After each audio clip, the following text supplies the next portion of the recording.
Hello everyone. இந்த வீடியோல நம்ம இன்னைக்கு என்ன பார்க்க போறோம் அப்படினா 11th ஸ்டாண்டர்ட் இங்கிலீஷ்ல இருக்கக்கூடிய இம்பார்ட்டன்ட் क्वेश्चंस தான் பார்க்க போறோம் for first midterm exam. சரிங்களா? first midterm ஓட portions நமக்கு தெரிஞ்சிடுச்சு யூனிட் 1 and 2 இல்லையா? சோ இதுல இருக்கக்கூடிய இம்பார்ட்டன்ட் क्वेश्चंस என்னென்ன அப்படின்றத பார்த்தறலாம்.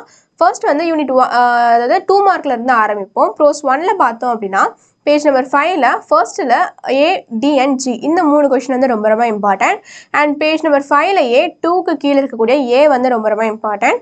அண்ட் ப்ரோஸ் 2ல பார்த்தோம் அப்படினா பேஜ் நம்பர் 38ல 2ல இருக்கக்கூடிய A, B, C, D and E இந்த 5 क्वेश्चन வந்து ரொம்ப ரொம்ப இம்பார்ட்டன்ட். அண்ட் போயம் 1ல பார்த்தோம் அப்படினா 2 மார்க்ல பேஜ் நம்பர் 24ல B க்கு கீழ இருக்கக்கூடிய 1 and 2 வந்து ரொம்ப ரொம்ப இம்பார்ட்டன்ட். அண்ட் 3 மார்க்க பொறுத்தவரைக்கும் நமக்கு ERC கண்டிப்பா கேட்பாங்க இல்லையா? ERC வந்து போயம்ல இருந்து கேட்பாங்க.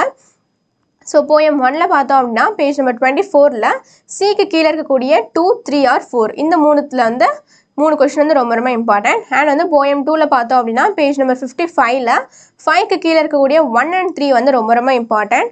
அண்ட் அடுத்து 5 மார்க்ல என்னென்ன கொஸ்டின்ஸ் இம்பார்ட்டன்ட் அப்படின்றத பார்த்துடலாம். ப்ரோஸ்ல பார்த்தோம் அப்படின்னா ஃபர்ஸ்ட்ல பேஜ் நம்பர் 5ல பார்த்தோம் அப்படின்னா 3க்கு கீழே இருக்கக்கூடிய A வந்து ரொம்ப ரொம்ப இம்பார்ட்டன்ட். அண்ட் பேஜ் நம்பர் 5லயே 2க்கு கீழே இருக்கக்கூடிய E வந்து ரொம்ப ரொம்ப இம்பார்ட்டன்ட். சரிங்களா? அடுத்தது ப்ரோஸ் 2ல பார்த்தோம் அப்படின்னா பேஜ் நம்பர் 39ல 3க்கு கீழே இருக்கக்கூடிய C வந்து ரொம்ப ரொம்ப இம்பார்ட்டன்ட். அண்ட் போயம் 1ல பார்த்தோம் அப்படின்னா பேஜ் நம்பர் 24ல 4க்கு கீழே இருக்கக்கூடிய 1, 2 and 3 இந்த மூணு கொஸ்டின் வந்து ரொம்ப ரொம்ப இம்பார்ட்டன்ட். அண்ட் வந்து போயம் 2ல பார்த்தோம் அப்படின்னா பேஜ் நம்பர் 55ல 3க்கு கீழே இருக்கக்கூடிய A and B. சரிங்களா? ஸோ ப்ரோஸ் போயம்ல இருந்து இந்த இம்பார்ட்டன்ட் கொஸ்டின்ஸ்லாம் வந்து கேட்கறதுக்கான வாய்ப்புகள் அதிகமாக இருக்கு. அடுத்து சப்ளிமெண்ட்ரின்னு பார்க்கும்போது நம்மளுக்கு 2 யூனிட்லேருந்து ஏதாவது ஒரு சப்ளிமெண்ட்ரி வந்து கட்டாயமாக வந்து கேட்டுருவாங்க. சரிங்களா? ஸோ வந்து முடிஞ்ச அளவுக்கு ரெண்டுத்தையுமே கவர் பண்ணுறதுக்கு பாருங்க. அப்படி இல்லைனா ஏதாவது ஒன்றுத்துலையாச்சும் தரவாக படிச்சுட்டு போயிடுங்க. சரிங்களா? ஸோ வந்து அடுத்து என்ன சப்ஜெக்ட் வேணும், எந்த சப்ஜெக்டோட இம்பார்ட்டன்ட் கொஸ்டின்ஸ் வேணும் அப்படின்றத மறக்காமல் கமெண்ட் பண்ணிவிடுங்க.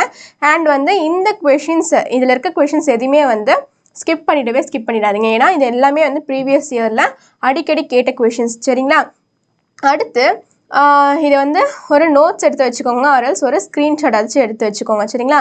எந்த கொஷின்ஸையும் வந்து படிக்க மறந்துடாதீங்க. மறக்காமல் கமெண்ட் பண்ணிடுங்க. பாய்.